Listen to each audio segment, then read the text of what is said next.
Let's see how we can bring a newer kernel to WSL or Windows subsystem for Linux. First, we go to GitHub and clone the working repository. This will take some time. As you can see, we are not cloning the whole repository, but just the current working directory. That's why we're using the depth equals to 1 parameter. And we're interested in the 6.6 branch of the repository. As we can see, it's around 240 megabytes. Then we need to install essential build utilities in order to be able to compile and build the kernel, as well as its modules.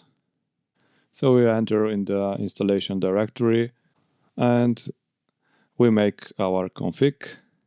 We choose certain parameters such as mitigations and others. Of course, I'm here using all the default ones.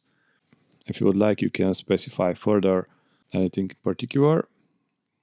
And after we answer all the questions, this will proceed into creating all the header files and object files that are configured. So here the compiler is composing all the object files. The process is time-taking, so you might leave it for a couple of minutes. All right, everything finished correctly. Now we can install the modules that are already compiled. And the next thing is to transfer the created image into our Windows partition, because from there we'll be able to load it up and replace the default one used in WSL.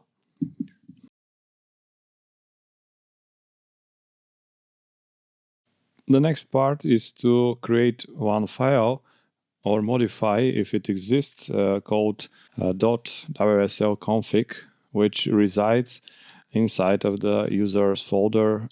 Then use the path to the newly created image. The last thing is to shut down the WSL from command prompt.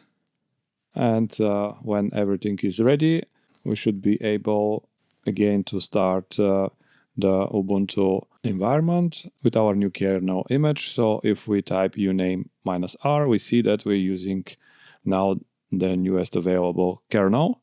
Okay guys, so I hope you enjoyed the tutorial, and please don't forget to subscribe to the channel for more.